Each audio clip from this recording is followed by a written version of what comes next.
Last year, CNN President Jeff Zucker gave an interview to a publication, Variety, for a puff piece literally entitled "How Jeff Zucker Made CNN Great Again." Pretty hard-hitting story. In the piece, Zucker explained his formula for greatness.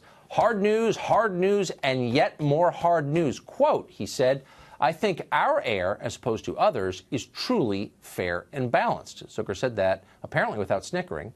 Which raises the question, how much CNN does Jeff Zucker actually watch? Has he seen Jim Acosta lately? Acosta is CNN's senior White House correspondent. That's a title that suggests journalism rather than uninformed commentary. And yet here's Acosta from just 2 days ago unloading what is clearly a pre-rehearsed little editorial on CNN's air. Watch. I think President Trump, Brooke, now has the world record for injecting politics into the aftermath of a terror attack. That is exactly what has happened in the last 12 hours or so, as the president has been tweeting about this. This president won a world record for injecting politics? According to Jim Acosta, reporter, that's, quote, exactly what happened. Can we get some documentation for that claim? A certificate from the Guinness Book, maybe? Did CNN's most visible hard journalist just accidentally slip into third-rate punditry? Looks that way, and it probably wasn't by accident, actually. As a veteran Acosta watcher, we've noticed a theme here. Here's a greatest hits reel. I think we saw the president's true colors today, and I'm not sure they were red, white, and blue. He is ushering in a Cold War, a return to the Cold War between Washington and Havana. You were not just seeing a press conference go off the rails or jump the tracks. You were watching a presidency go off the rails and jump the tracks. At times, this White House has an unhealthy fixation on what I call the 3 M's, the Mexicans, the Muslims, and the media. You count the cliches in all those statements. There's a lot more of that, but you get the point. Keep in mind that as of this morning, Jim Acosta was still listed as CNN's senior White House correspondent. Now, that's a different job from being a talking head on one of those panel shows with 19 guests, all of them minor political consultants. At least it's supposed to be a different job. Is Jeff Zucker watching any of this? Joe Concha writes about the media for The Hill. He watches all of it, and he joins us tonight. Look, Joe, I'm not attacking Jim Acosta for bad punditry at all, though obviously that's bad punditry. But I'm kind of wondering what the boundaries are. I mean, if you're a White House correspondent, supposedly committing journalism, gathering facts, bringing them to your audience, how can that person coexist with the person we just saw?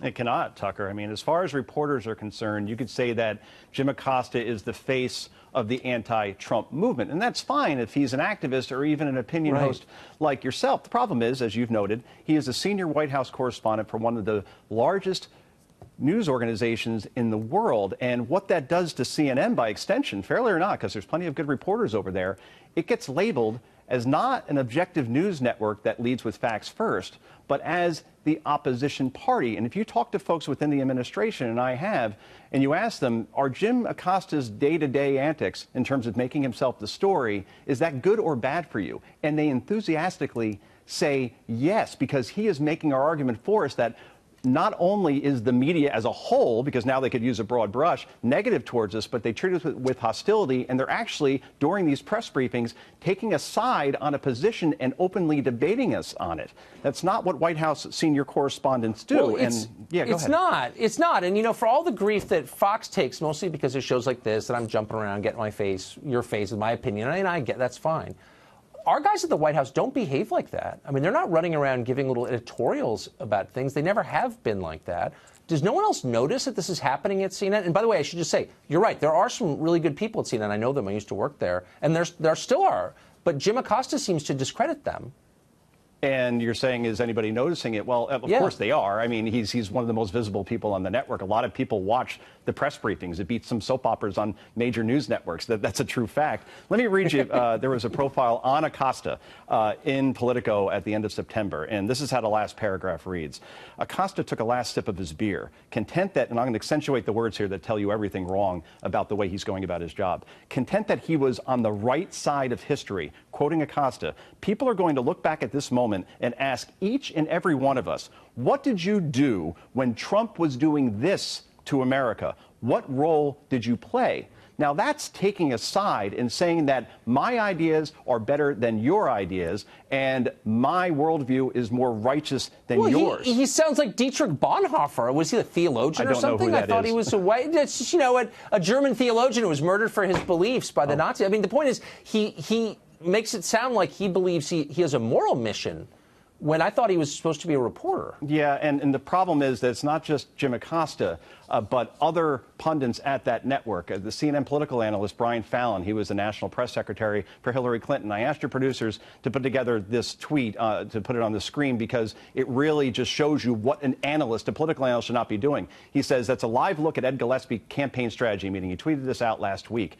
Ed Gillespie is running for Virginia governor as a Republican. He came out against Charlottesville and that violence and that horrible day that happened there more than anybody. And you have an analyst doing that. Or you have April Ryan, who is a White House reporter for American Radio Urban Networks, but also is a CNN contributor and is on that air quite often.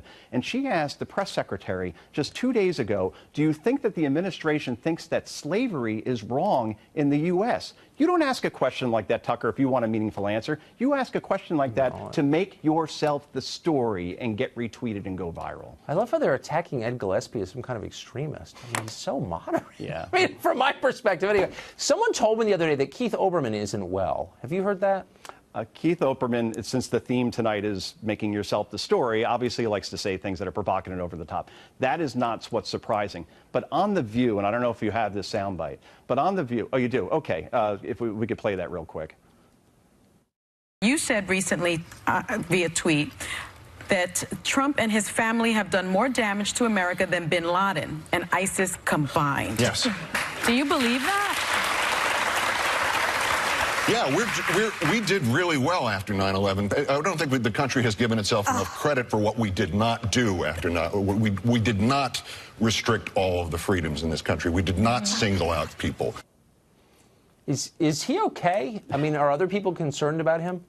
Well, I would imagine so. What I'm concerned more about, Tucker, did you hear the reaction of that audience? Yeah, I know. Who cheered when a guest compares a sitting U.S. president to the guy who carried out 9/11 and bin Laden that killed more than 3,000 people in New York, Pennsylvania, and New York and Washington, obviously, and then also says that President Trump is worse than ISIS, who just took credit for carrying out an attack just a couple of blocks from here that killed 8 people. And the crowd cheers that. And no co-host outside of Meghan McCain, who used to be with this network, actually stood up to him and said, that is ridiculous.